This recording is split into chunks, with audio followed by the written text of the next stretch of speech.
Buen día, alumnos. Yo soy el doctor Roberto Tanús y hoy vamos a ver la clase de inmunosupresión o inmunomodulación para hablar con mayor precisión. Ustedes ya tuvieron las clases de histocompatibilidad, las clases de inmunología en general y también las clases de rechazo. Por lo tanto, acá nos vamos a centrar básicamente en las drogas inmunosupresoras.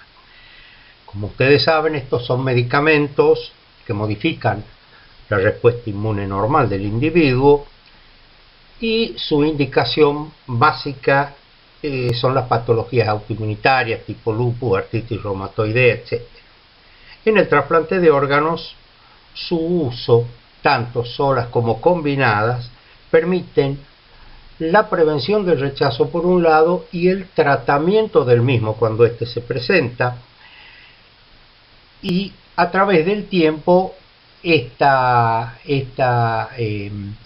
mejoría y esta mayor diversidad de drogas con distintos mecanismos de acción ha ido mejorando también los resultados del trasplante de órganos sólidos, a pesar de las diferencias de la histocompatibilidad entre donante y receptor.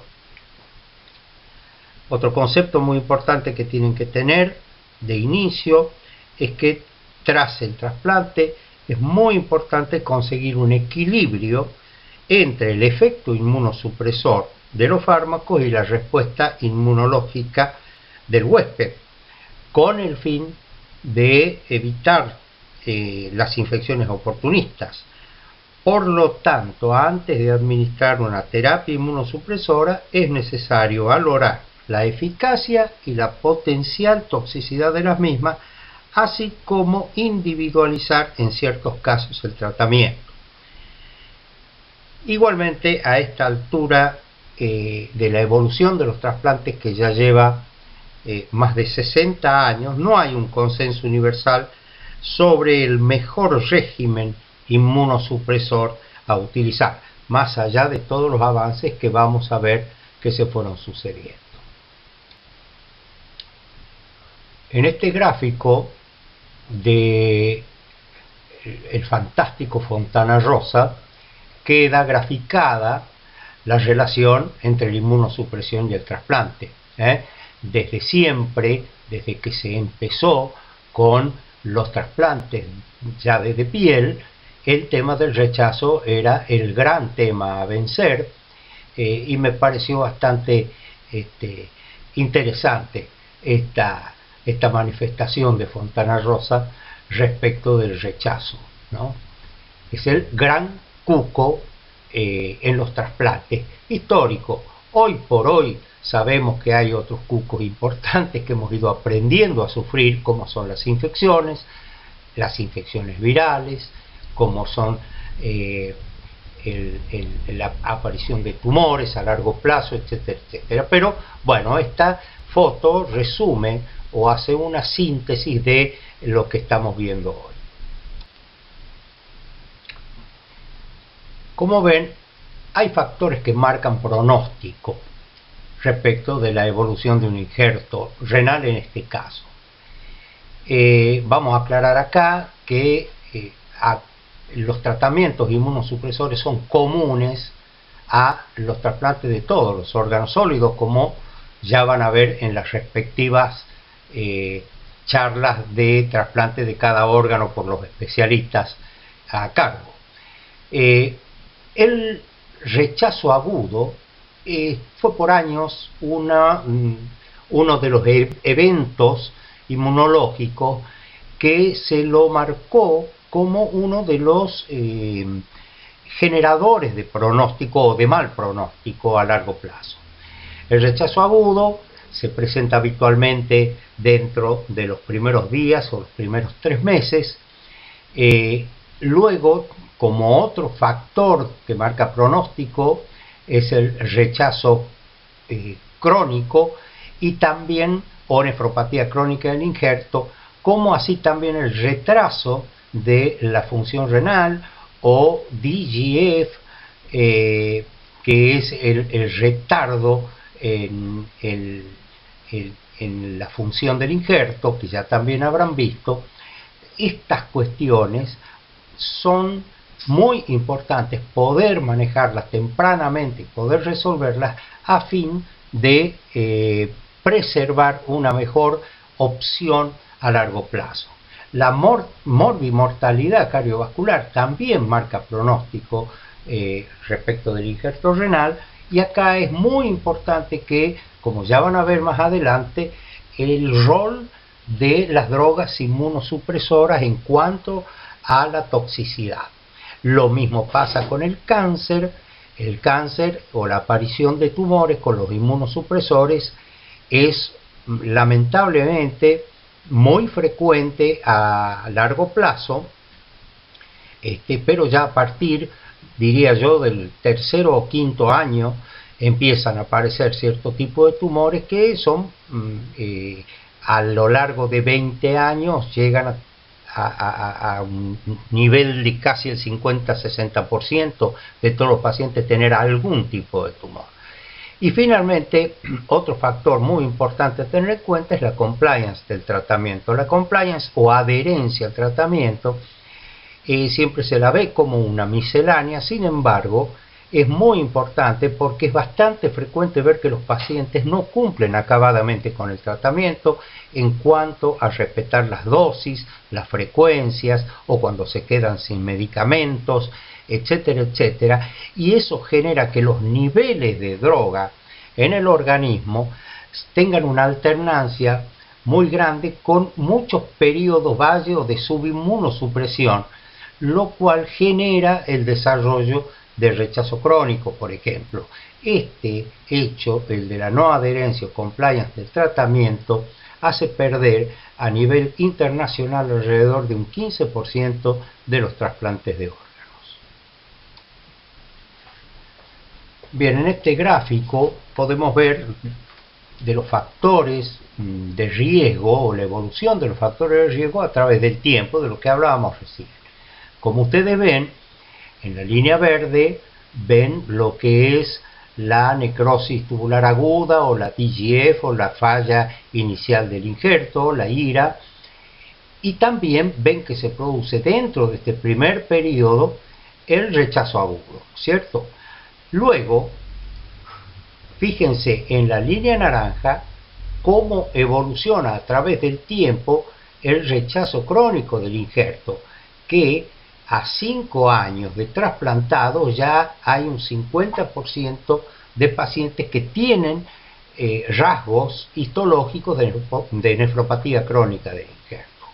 En la línea celeste pueden observar cómo con el tiempo va aumentando la no adherencia al tratamiento, esto que hablábamos de la no compliance, y en la línea azul vemos la afectación a través del tiempo de la mortalidad o morbimortalidad cardiovascular y del cáncer.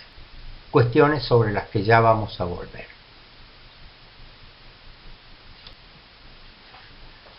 Bien, en este gráfico podemos ver de los factores de riesgo o la evolución de los factores de riesgo a través del tiempo, de lo que hablábamos recién. Como ustedes ven, en la línea verde ven lo que es. Bien, como hemos dicho, las drogas inmunosupresoras poseen efectos concretos y conocidos, ¿no es cierto? El efecto terapéutico, en el caso de trasplante de órganos, será la supresión del rechazo. Yo agregaría acá prevención y supresión del rechazo. En el caso de tóxico inmune, o sea, efectos emanados de su toxicidad, el cáncer y las infecciones, como ya hemos comentado. Y en el caso tóxico no inmune es la reacción anafiláctica que produce cada agente específico. Muy bien.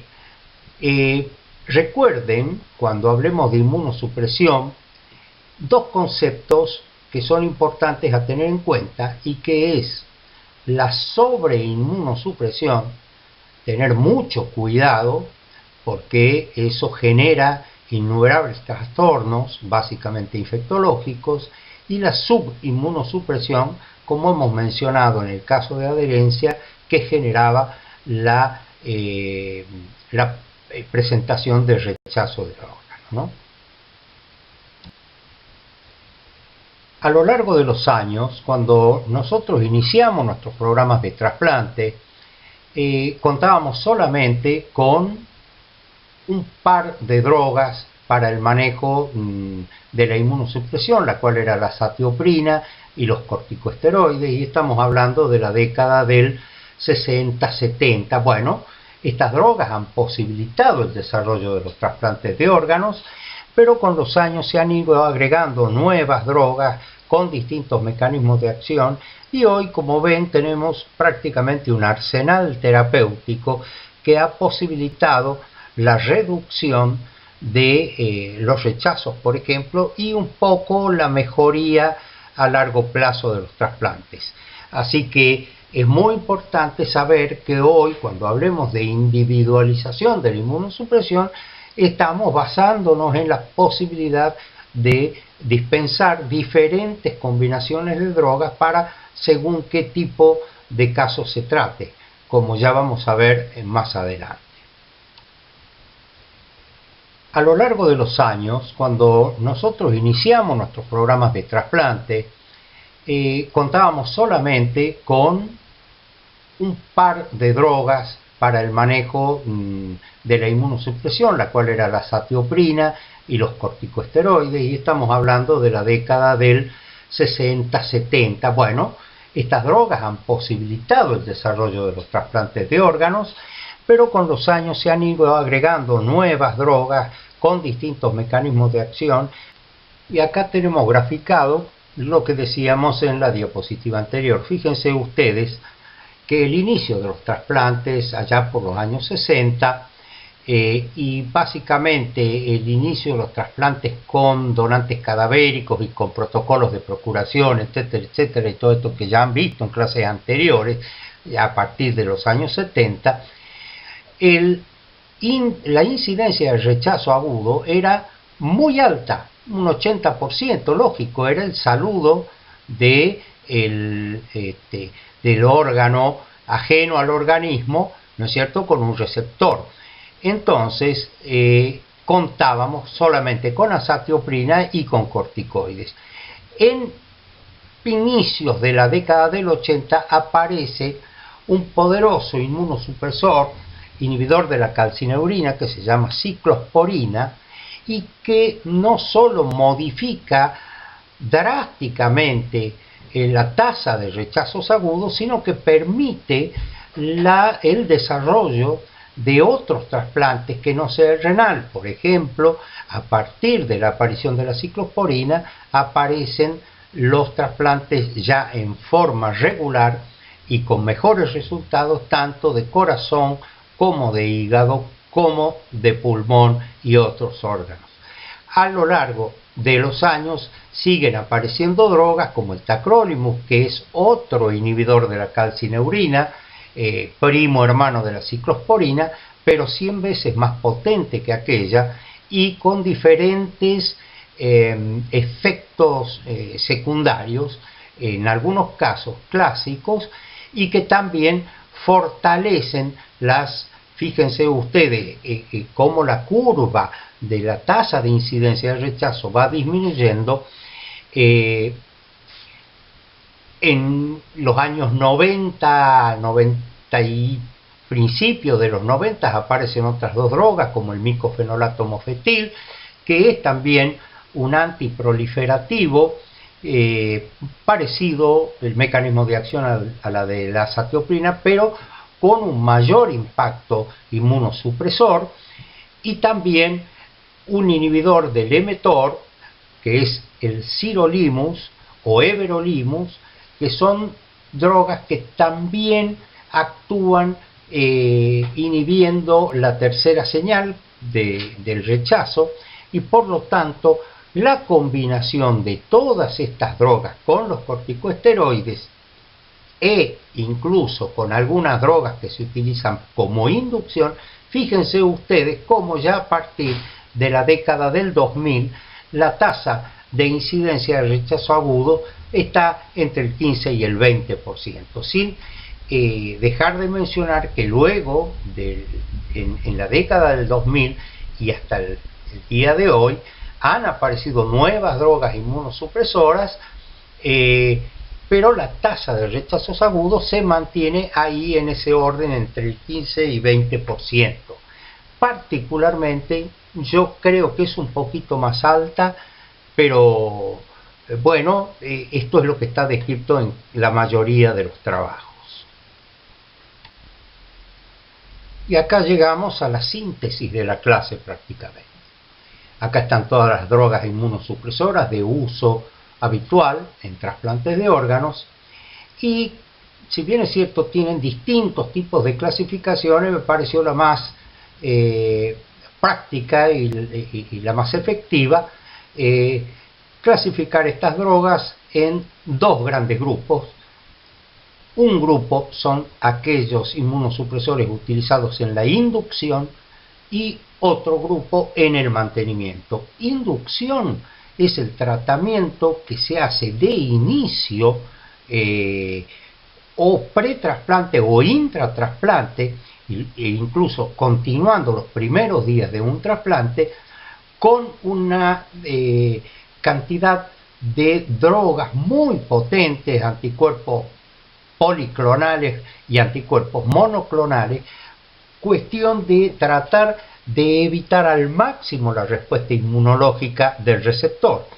Esto se hace al principio solamente y luego se continúa con el tratamiento de mantenimiento, que si bien es cierto está instaurado desde el día 1, es el tratamiento que va a continuar a través de la vida del trasplantado.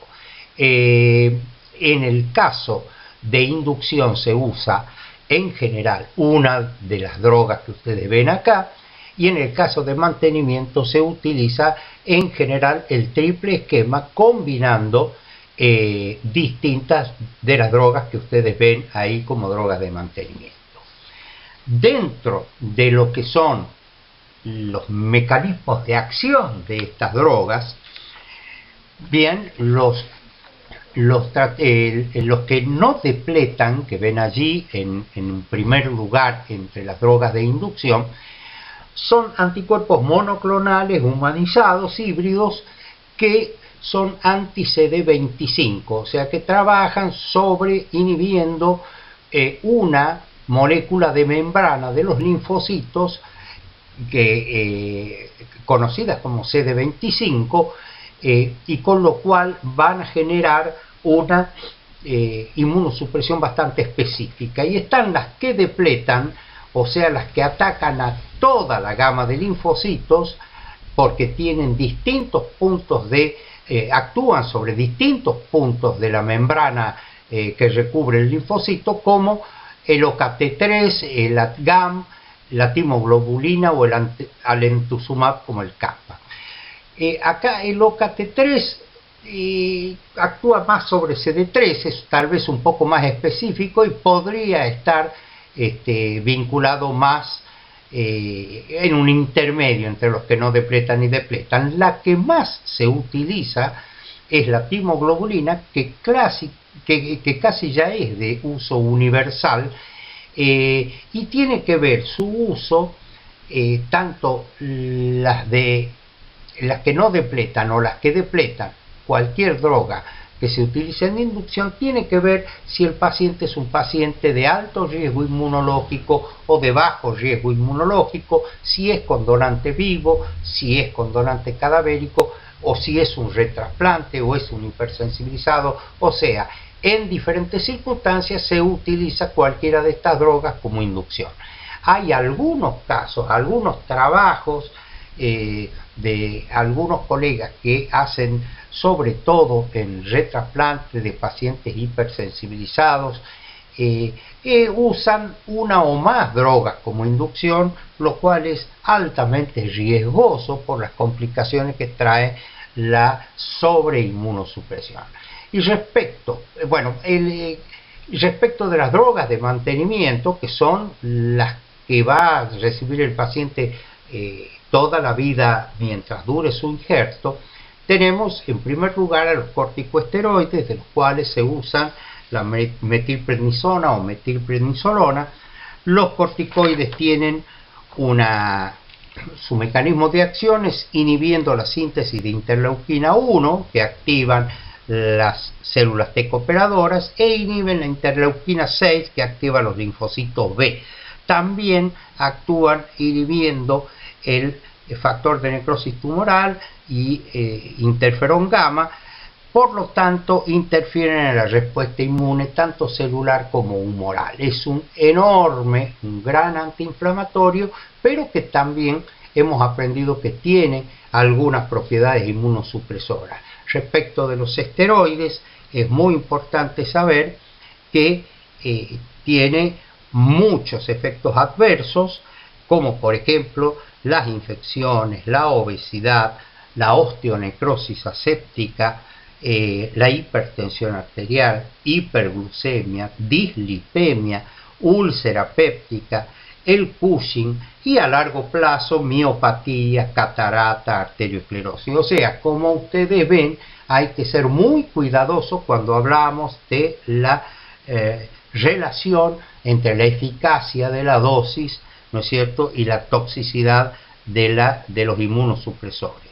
Los corticoides, por ejemplo, en el caso de los niños, como afectan los cartílagos de crecimiento, suelen utilizarse durante un primer periodo y se trata de no solo minimizar, sino retirar los corticoides a mediano plazo. Las dosis de corticoides en general se utilizan una dosis de choque al inicio, conviviendo con la dosis de inducción de los medicamentos ya antes mencionados, que en general es de 500 miligramos y luego se va descendiendo y luego quedan con una dosis habitualmente de 0,5 a 1 miligramo kilo día el primer mes, para luego ir disminuyendo para el tercer mes estar más o menos con una dosis entre 4 y 8 miligramos por día. Tenemos la azatioprina, que es un antimetabolito. La azatioprina, que es un derivado imidazólico de la 6-mercaptopurina, inhibe la síntesis de purina y por lo tanto la proliferación de linfocitos T. Los efectos adversos de la azatioprina, básicos o clásicos mejor dicho, es la depresión medular, la colestasis intrahepática, las infecciones, como todos los inmunosupresores, y a largo plazo las neoplasias. Es una droga que se da en una dosis de 1,5 a 2 miligramos kilo día y luego del primer mes se mantiene con 1,5 miligramos kilo día. Es importante saber que la azatioprina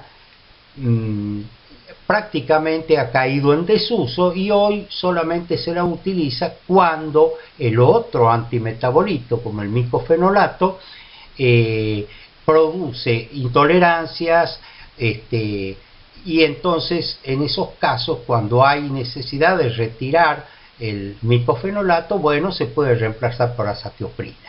Es una droga muy eficaz y que mantiene combinada muy buenos resultados, lo mismo que con los protocolos con micofenolato. Y ya estamos con el mofetil-micofenolato, que es el otro antimetabolito, que también tiene su acción en el ciclo celular, inhibiendo también la proliferación de linfocitos, tanto T como B. El micofenolato se utiliza a dosis de 1 gramo cada 12 horas o 720 miligramos cada 12 horas, según sea el micofenolato mofetil o el micofenolato sódico, que tiene una cubierta entérica que le permite su absorción intestinal y no en el estómago, como el micofenolato mofetil, y tiene como efecto secundario, además de los ya conocidos, infección, cáncer en el caso de sobreexposición, el efecto secundario tal vez más presente sea la diarrea y los trastornos gastrointestinales. También puede provocar depresión de algunos elementos de la médula ósea. Pasamos a los inhibidores de la calcineurina. Los inhibidores de la calcineurina son los más potentes inmunosupresores dentro de las drogas utilizadas en mantenimiento. Allí tenemos la ciclosporina y el tacrolimus. La ciclosporina, que fue la primera que apareció de los anticalcineurínicos, su mecanismo de acción es unirse a la ciclofilina, que es una inmunofilina. Este complejo inhibe la actividad de la fosfatasa alcalina y de la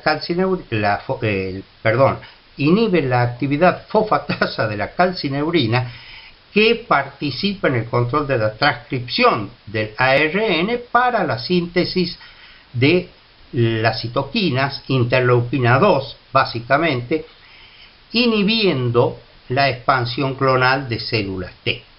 El tacrolimus hace lo mismo, pero en vez de unirse a la ciclosporina para bloquear la actividad fosfatasa de la calcineurina, lo hace a través de una inmunofilina intracelular, que es la FKB beta, que van a conseguir el mismo objetivo, es decir, inhibir la actividad fosfatasa de la calcineurina, por lo tanto inhibir la síntesis de interleuquina 2. Los efectos secundarios de estas drogas, de los anticalcineurínicos, tal vez son los que más habitualmente vemos. ¿Por qué? Porque en general todos los protocolos de inmunosupresión se basan en la presencia de un anticalcineurínico. Entonces allí vamos a tener efectos secundarios, digamos, muy concretos, que ya vamos a ver un poquito más adelante, pero básicamente con la ciclosporina tenemos hipertensión arterial, tenemos una nefropatía o una acción de nefrotoxicidad muy importante y conocida, hiperplasia gingival,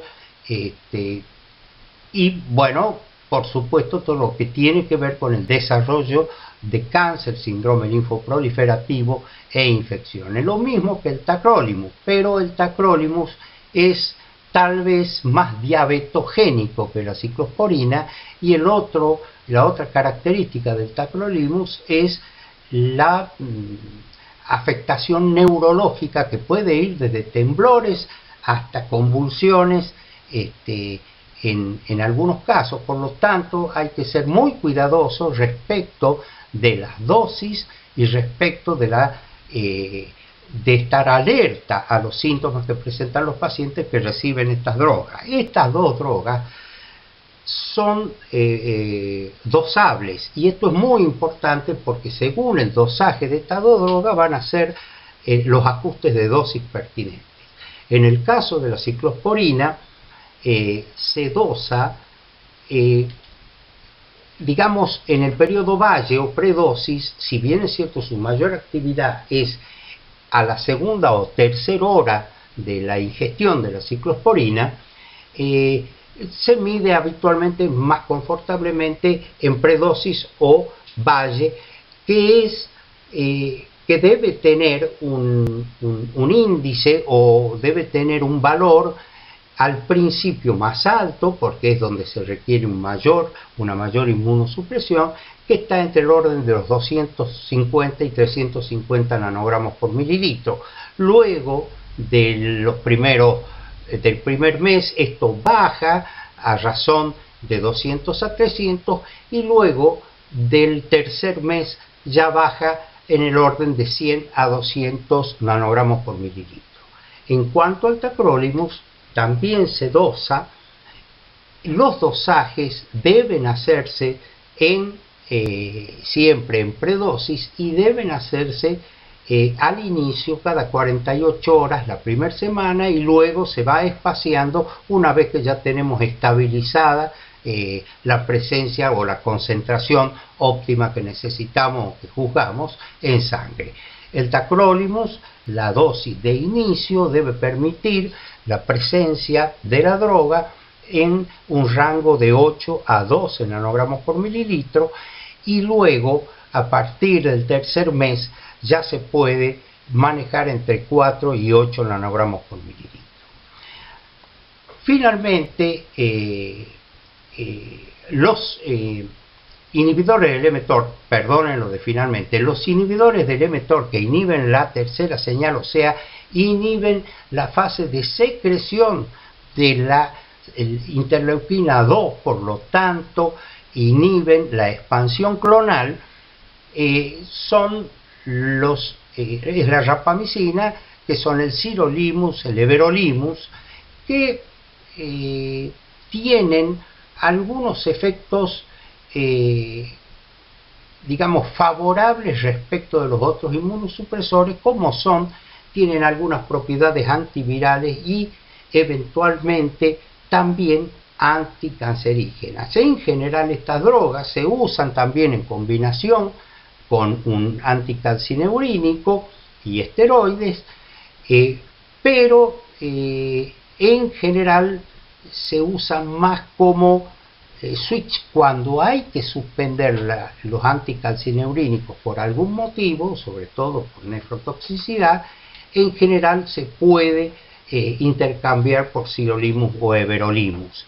Las complicaciones más frecuentes son dificultades en la cicatrización de las heridas, la dislipemia, que es tal vez la más importante junto con la proteinuria. Esta aparece en el caso que haya insuficiencia renal, de lo contrario es raro que aparezca, pero básicamente y muy peligrosa es la neumopatía por inhibidores de mTOR, que es una neumopatía restrictiva y en general mortal, pero por suerte se da en muy pocos casos. Finalmente, dentro de las drogas de mantenimiento tenemos el más nuevo, que lleva aproximadamente poco más de 10-15 años de uso, que es el belatacept. El belatacept es un bloqueador de la coestimulación, como ustedes ya vieron en la clase de rechazo o de inmunología.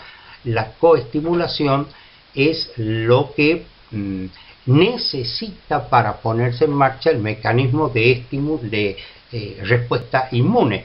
Entonces, al bloquear la coestimulación, inhibe esa respuesta. El belatacept es una proteína de fusión que tiene como contraindicación puntual, si el receptor es seronegativo para virus de Epstein-Barr, no se le puede dar porque va a desarrollar síndrome linfoproliferativo, o sea, en ese caso está contraindicado, y es una droga pareciera que, si bien es cierto, no se tiene gran experiencia a nivel internacional. Es más, creo que Argentina es uno de los países donde más se utiliza belatacept. A nosotros nos está dando buenos resultados.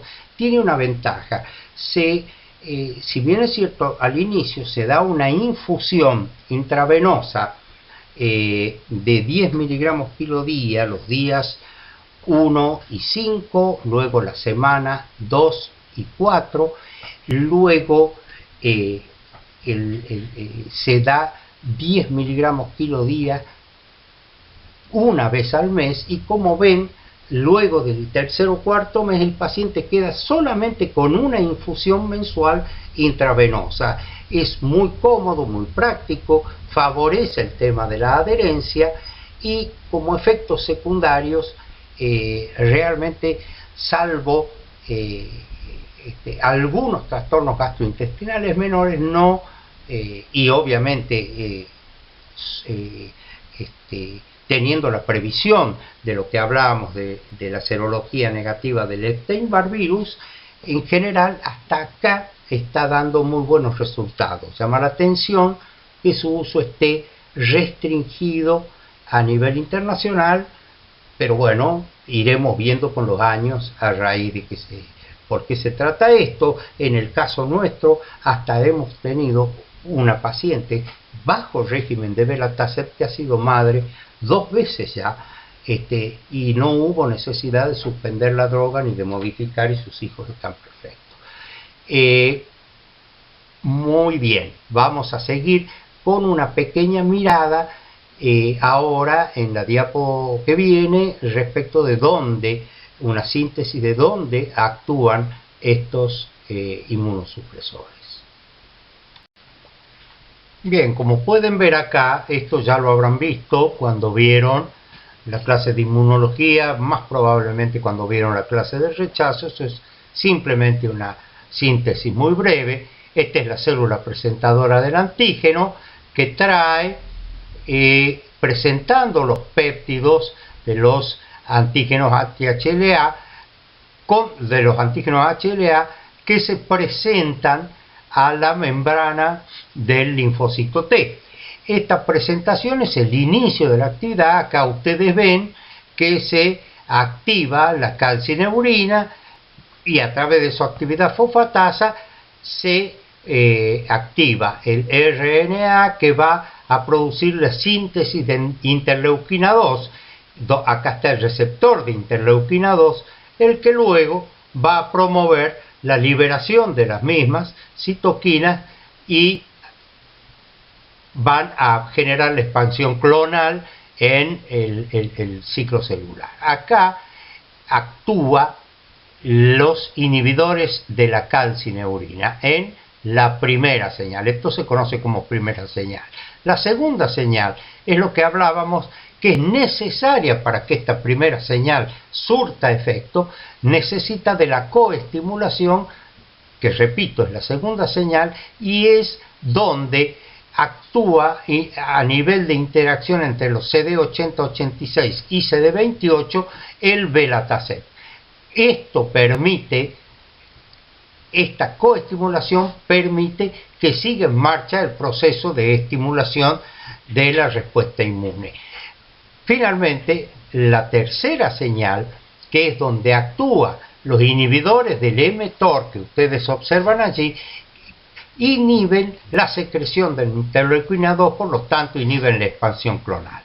Dentro del ciclo celular ustedes pueden apreciar la actividad tanto de la azatioprina como la del micofenolato, que es esa MPA que ustedes ven allí. Finalmente, ahí ven algunos, en este diapositivo, algunos de los anticuerpos monoclonales. Acuérdense que los policlonales actúan a muy distintos niveles de la membrana, y como monoclonales ven allí arriba el anti-CD25, que son el daclizumab y el bacilizumab, que es el más común que se usa dentro de los monoclonales como inducción, y aquí abajo al costado derecho el anti-CD52, que es el CAMPA, que es muy buen inmunosupresor como inductor, pero que se ha dejado de usar por razones que yo personalmente desconozco. Bueno, esta es una síntesis de el lugar donde actúan todos los inmunosupresores.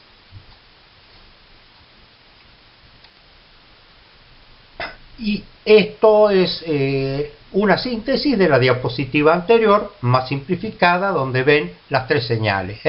La presentación a través de la célula presentadora del antígeno a la membrana del linfocito T de los antígenos HLA, primera señal, donde actúan la ciclosporina y el tacrolimus. La señal coestimuladora, o la segunda señal, donde actúa el Belatacept, y luego la tercera señal a nivel de la secreción de interleuquina 2, donde actúan los inhibidores del mTOR, como el sirolimus, el everolimus, y finalmente el ciclo celular, que está inhibida esa proliferación celular por el mecanismo de acción, por el micofenolato mofetil y la azatioprina, donde ustedes pueden ver.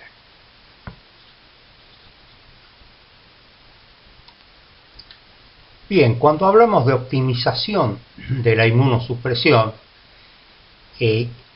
y también hablamos de individualización de la inmunosupresión, pero cuando hablamos básicamente de optimización de la inmunosupresión, acuérdense que es el tratar con la mínima cantidad de droga necesaria para conseguir el resultado esperado, evitando los efectos secundarios, es decir, la eficacia versus la toxicidad, ¿no? ¿Y qué sería optimizar la inmunosupresión? Bueno, disminuir la incidencia del rechazo agudo al 0%. Bueno, eso pareciera un objetivo muy difícil de lograr, pero fíjense ustedes, como ya hemos visto anteriormente, que se ha podido reducir desde el 80% a un 15-20% la incidencia de rechazo agudo. Que no tengamos patología infecciosa ni neoplásica, esto sería fantástico. Por el momento se ha ido atenuando mucho esta complicación o esta toxicidad o este efecto secundario, pero sí todavía los tenemos presentes a largo plazo, sin duda. Que no tengamos factores o no aumentemos los factores de riesgo cardiovascular, como por ejemplo lo hacen los inhibidores de la calcineurina, que son hipertensinógenos, etcétera, o productores de arteriosclerosis. Bueno, esto también sería un objetivo para optimizar la inmunosupresión, y que no haya nefropatía crónica del injerto renal. Obviamente el objetivo para optimizar la inmunosupresión más importante, ¿cuál es? El obtener tolerancia. Bueno, y si de tolerancia hablamos, tenemos la tolerancia inmunológica, que es la no reactividad frente a antígenos específicos, que se mantiene a través del tiempo, modelos animales. La tolerancia que nos ocupa a nosotros en trasplante es la tolerancia clínica, que sería la función normal del trasplante, y la ausencia de rechazo agudo o crónico en un paciente inmunocompetente al que se le retiró completamente la inmunosupresión. Y en esto ya hay protocolos hechos hace muchos años por el profesor Starzl con el uso de timoglobulina en aquellos tiempos y dosis máximas iniciales de tacrolimus, y luego retiró a los pocos meses y los pacientes no necesitaron más inmunosupresión. Fue muy poco pacientes realmente se hicieron tolerantes, y todavía no hemos conseguido, pero este sería digamos la tolerancia ideal, la tolerancia operacional o clínica como se define. En lo que se está trabajando mucho y que se están mejorando resultados es en la tolerancia de mínima o probe tolerance, que así se conoce, que es la función normal de los trasplantes con dosis lo más reducida posible de inmunosupresores. ¿Y por qué esto tiene que ver también con las combinaciones de las drogas? ¿Por qué combinamos tres drogas? No solo por los distintos mecanismos de acción que tienen las drogas, sino también eso permite bajar la cantidad de cada una de ellas y buscar esto que conocemos como minimizar dentro de lo posible la inmunosupresión. Bueno, y como ven acá tenemos las dos fases dentro de los protocolos de inmunosupresión, que son la inmunosupresión de inicio o de inducción y la inmunosupresión de mantenimiento. Recuerdan la clasificación, que lo habíamos clasificado como drogas de inducción y drogas de mantenimiento. Bien, un protocolo se comporta de una inmunosupresión de inducción y la inmunosupresión de mantenimiento. En la inducción se utiliza o un anticuerpo monoclonal como el basiliximab o anti-CD25, es el más común dentro de los monoclonales para inducción, que actúa a nivel del receptor de interleuquina 2, como recordarán. Bien, este monoclonal se da una dosis de 20 miligramos el día 0 y el día 4 del trasplante, y se usan en los pacientes de bajo riesgo inmunológico.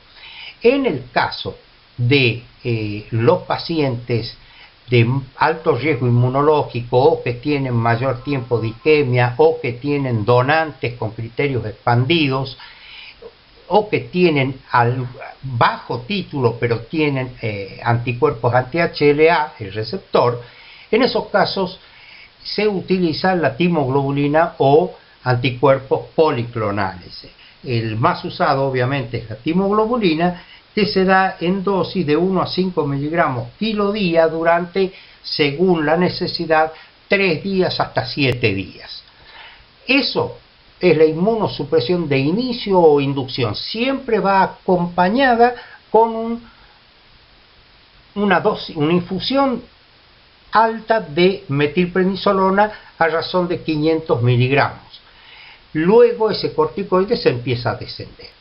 La inmunosupresión de mantenimiento es la que comporta el triple esquema, que es la asociación de corticosteroides, un anticalcineurínico como base y finalmente un antimetabolito, un antiproliferativo como micofenolato mofetil o azatioprina.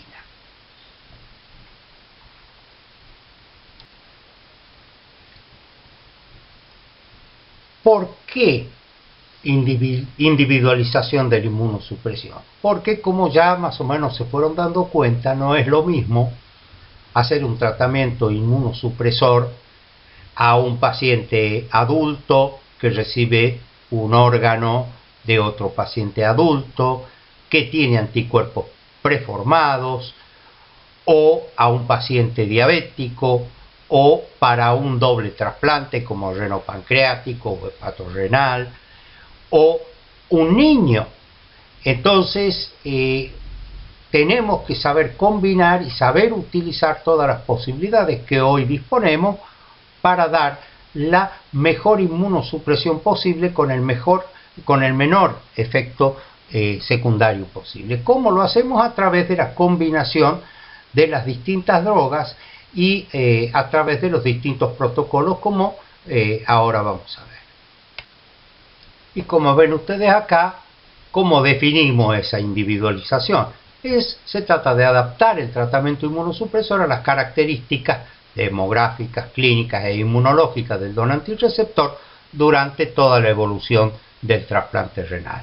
Como durante la evolución puede ir habiendo cambios y podemos ir modificando los protocolos de inmunosupresión, es importante tener presente este concepto. Entonces, esto simplemente muestra que el tratamiento inmunosupresor, como dice allí abajo, es dinámico. Y entonces acá tenemos cuál sería el objetivo de todo esto que estamos hablando. Primero, conseguir la máxima supervivencia del injerto y del paciente con la mejor calidad de vida. Y segundo, minimizar al máximo la iatrogenia asociada al tratamiento inmunosupresor. Si bien esta es una diapositiva de Hariharan antigua, ya data de casi 20 años, este es el drama con el que nos enfrentamos en trasplantes de órganos. Es decir, todo parece andar bien los primero y segundo años del trasplante, pero como ustedes ven, ya al quinto año de trasplante, fíjense, esto no se ha podido modificar, la supervivencia de los injertos ya caen a un 70-60%. Entonces es muy importante el tema de la inmunomodulación, no tanto por su efecto inmunosupresor como tal, sino también en el de cómo combinamos y qué estrategias de inmunosupresión ponemos en práctica según los distintos casos para evitar causas de las pérdidas de los injertos por los efectos secundarios, como son la mortalidad cardiovascular, como es el cáncer y como son las infecciones, básicamente las infecciones a CMV y a poliomavirus sobre K. Entonces, algunos conceptos respecto de los protocolos actuales de inmunosupresión. Existen muchas combinaciones farmacológicas a punto de partida de que disponemos de nuevas drogas para combinar. Se progresó en el control del rechazo agudo y del rechazo tardío, como ustedes pudieron ver. Se progresa en el manejo de las infecciones. Se produce una mejora de la supervivencia de los pacientes y la función de los injertos. Pero continúa todavía un a una alta tasa de pérdida de trasplantes. Es importante este detalle porque la supervivencia de un injerto renal con donante cadavérico está en el orden promedio. Hay trasplantes que llevan 30 años de vigencia y están perfectos, y hay trasplantes que se pierden rápidamente, pero el promedio de un trasplante con donante fallecido está en el orden de los 15 años. Entonces uno tiene la expectativa de que duren mayor tiempo. Hay un importante índice de muertes prematuras con injertos funcionantes, y eso tiene que ver con lo que hablábamos de la morbimortalidad, tanto por factores cardiovasculares como por tumores. Acá simplemente mostramos un poquito el tema de la diversidad de categorías de un trasplante, de lo que hablábamos en las diapositivas anteriores, ¿no es cierto? Una cosa es el trasplante renal estándar, con buena compatibilidad, con buen donante, con buen tiempo de isquemia, digamos un trasplante que hoy diríamos de bajo riesgo inmunológico.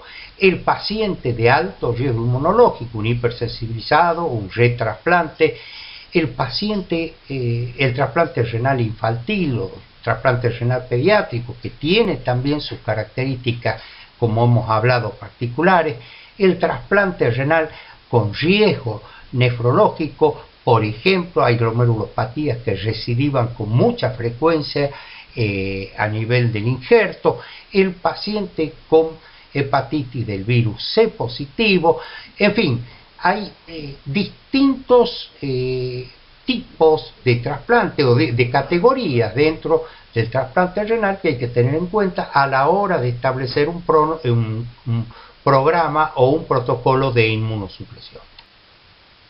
Por ejemplo, en el caso de un trasplante renal estándar o de bajo riesgo inmunológico, tendríamos la inmunosupresión de inicio o inducción. Fíjense ustedes que utilizamos, por ejemplo, como inductor un anti-CD25, como el basiliximab, un inhibidor de la calcineurina, como el tacrolimus o la ciclosporina, el micofenolato mofetil. En algunos protocolos usan en su reemplazo los inhibidores del mTOR, pero ustedes tomen en cuenta ahí que el más clásico de todos es tacrolimus más micofenolato más esteroide. En el caso de usar inducción en un trasplante renal estándar, se usa un anti-CD25 como el basiliximab. Luego, como inmunosupresión de mantenimiento, queda con un inhibidor de la calcineurina más el micofenolato más los corticoides. En algunos casos hubo muchos trabajos y muchos intentos desde hace mucho tiempo atrás en tratar de eliminar los corticoides por los efectos secundarios a largo plazo, pero lo más que hemos conseguido es minimizar las dosis, y realmente en un poco o en un escaso porcentaje se ha conseguido suprimir directamente los corticosteroides.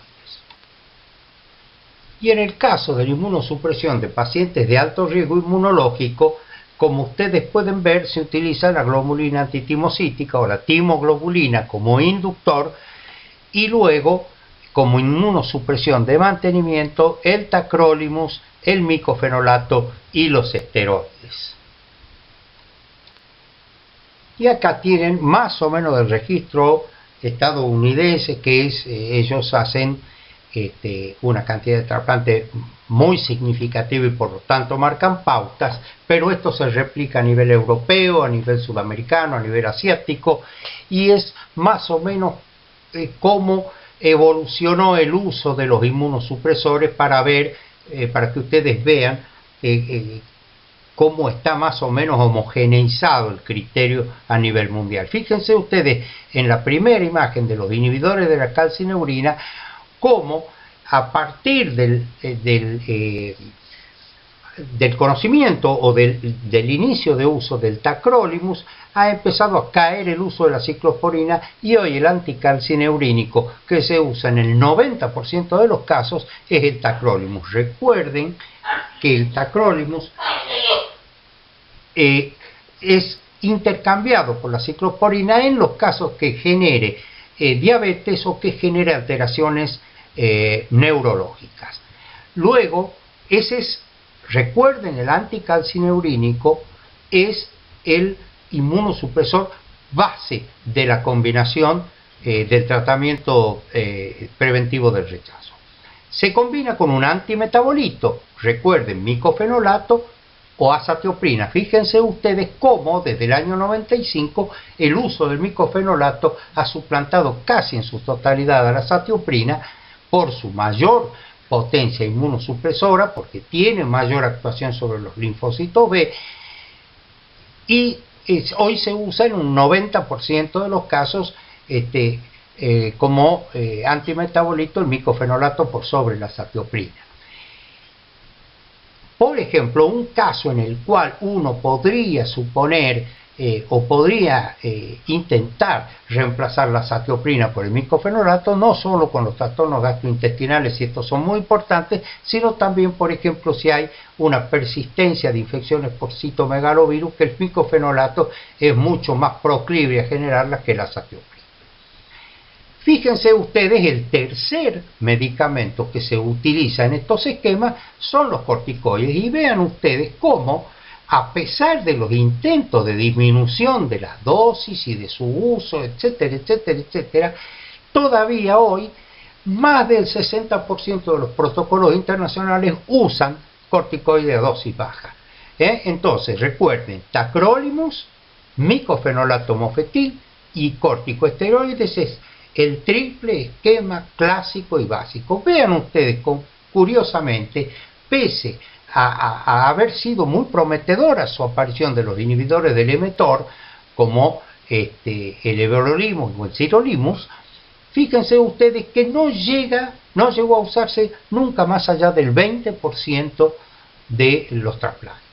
Y finalmente, vean en los agentes de inducción cómo en línea oscura la timoglobulina ha suplantado prácticamente de manera muy concreta a los monoclonales, como el anti-CD25, que lo ven en línea verde, que es el basilizumab, y como ya casi nadie no usa inducción a la hora de poner un protocolo de inmunosupresión.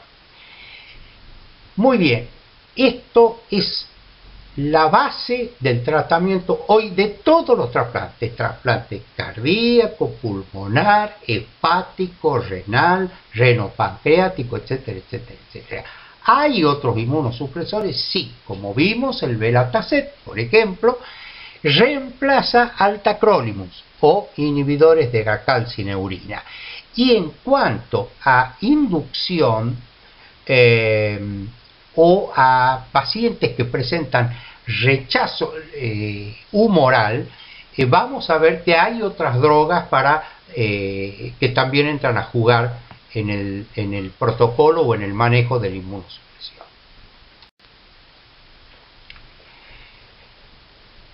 ¿Qué hacemos con los pacientes hipersensibilizados portadores de anticuerpos anti-HLA? Por lo tanto, cross-match positivo e intrasplantables.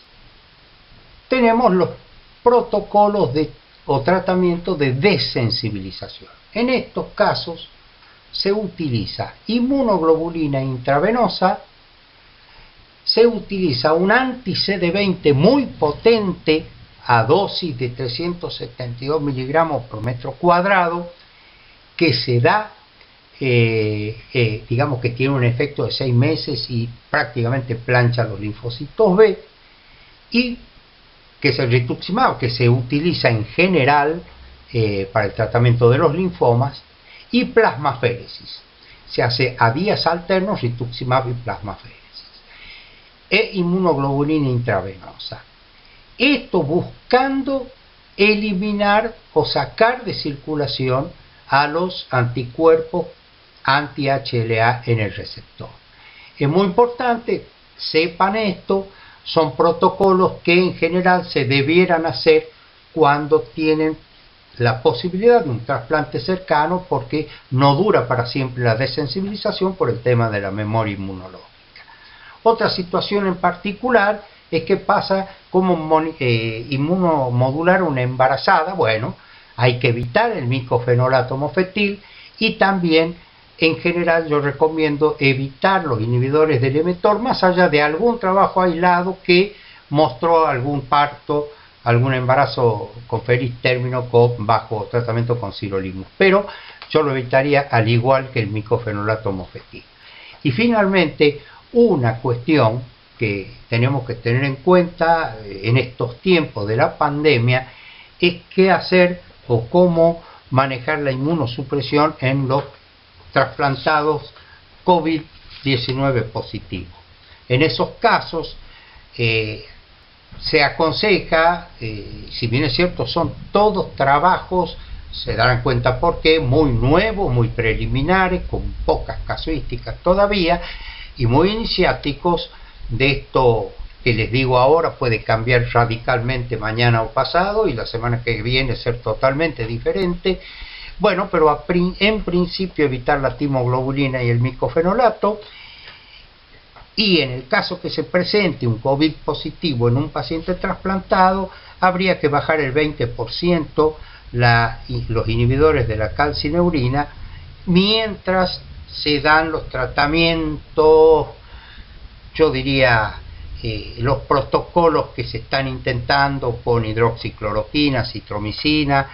En el caso de enfermedad severa por COVID, solo se dejarían con 20 miligramos de deltisona, más los antivirales, más la hidroxicloroquina o acitromicina, recordando que el COVID-19 tiene una altísima infectividad, y de los infectados el 20% hace infección severa, sobre todo cuando se da en los inmunosuprimidos o en los inmunodeprimidos.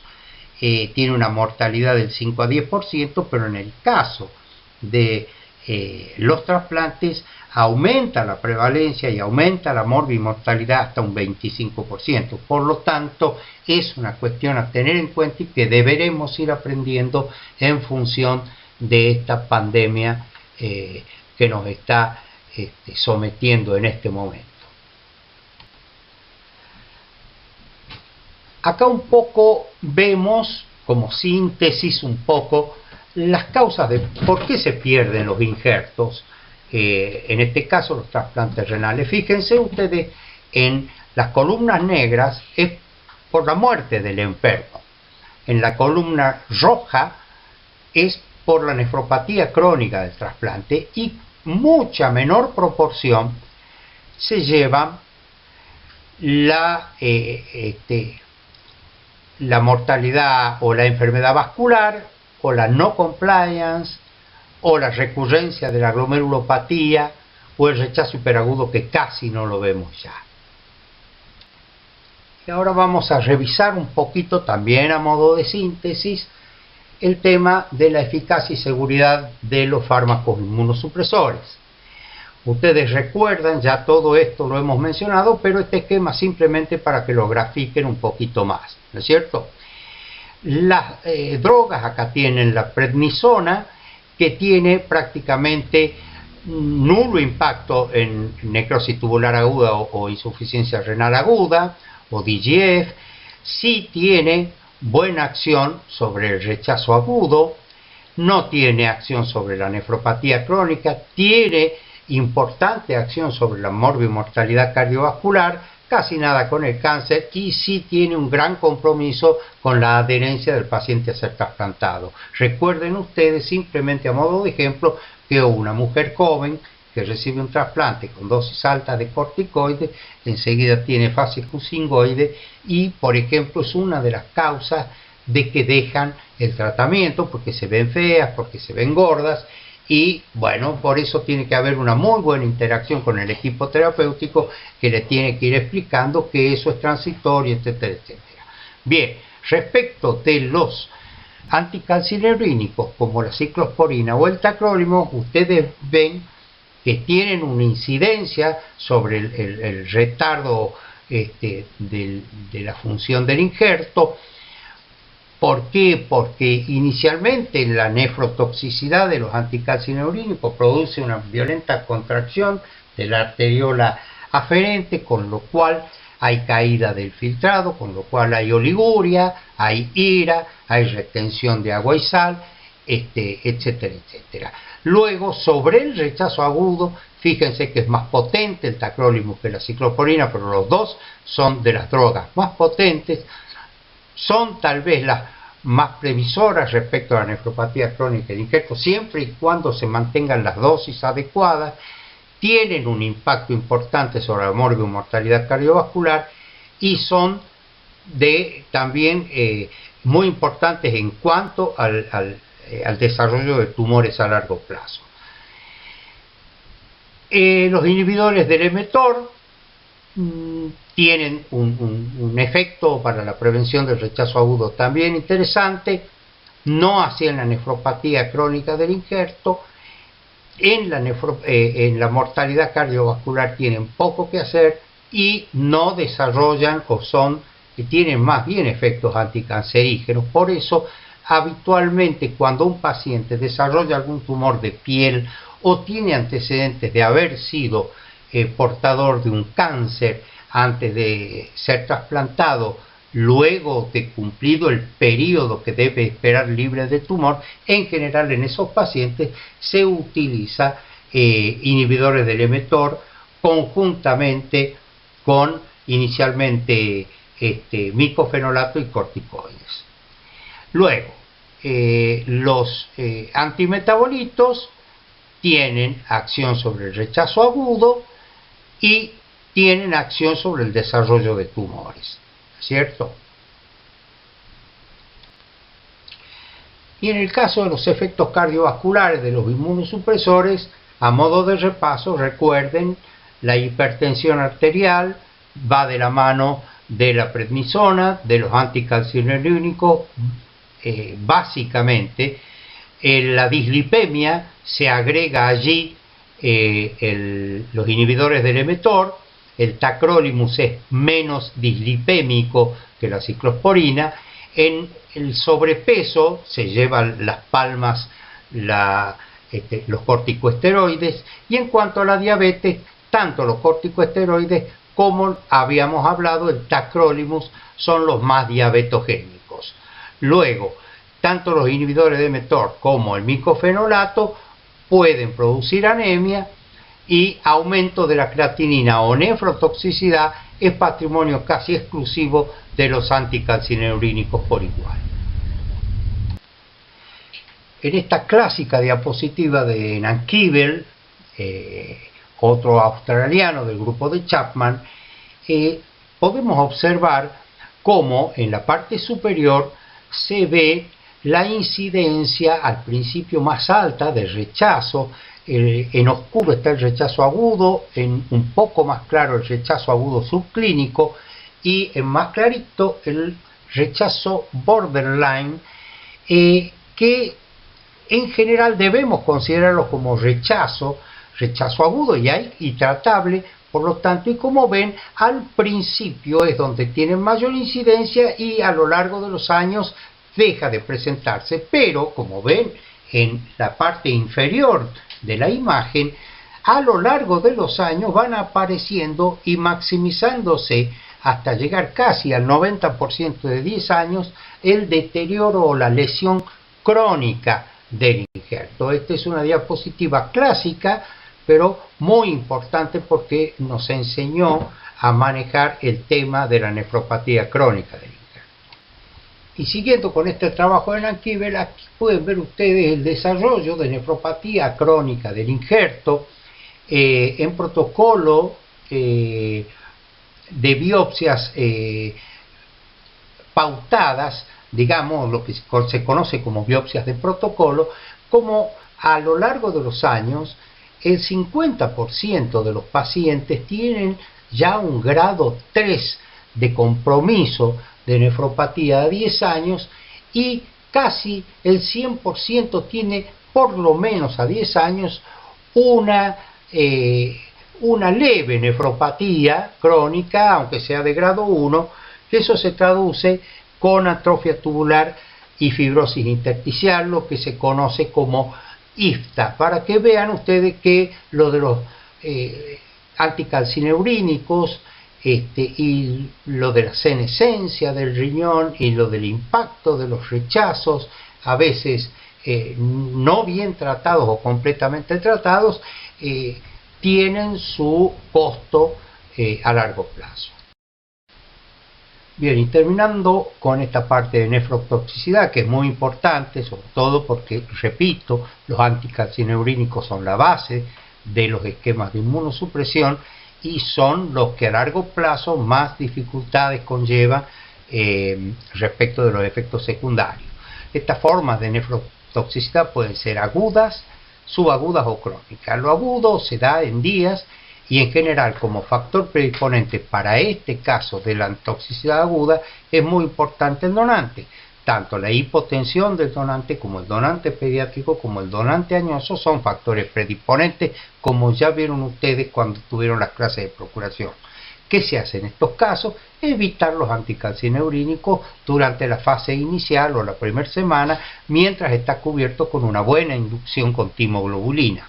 Luego se inicia con los anticalcineurínicos una vez que el paciente recupera diuresis o empieza a bajar la creatinina. En el caso de la nefrotoxicidad subaguda de días o meses, bueno, el factor predisponente son los altos niveles de droga en sangre, por lo tanto hay que bajar las dosis de los anticalcineurínicos hasta lograr el dosaje adecuado. Y finalmente, en la nefrotoxicidad crónica, que es a partir de meses, de muchos meses, el factor predisponente es la nefropatía crónica o el rechazo crónico. El tratamiento es switchear tanto a inhibidores del mTOR o a belatacept, como ya hemos explicado anteriormente.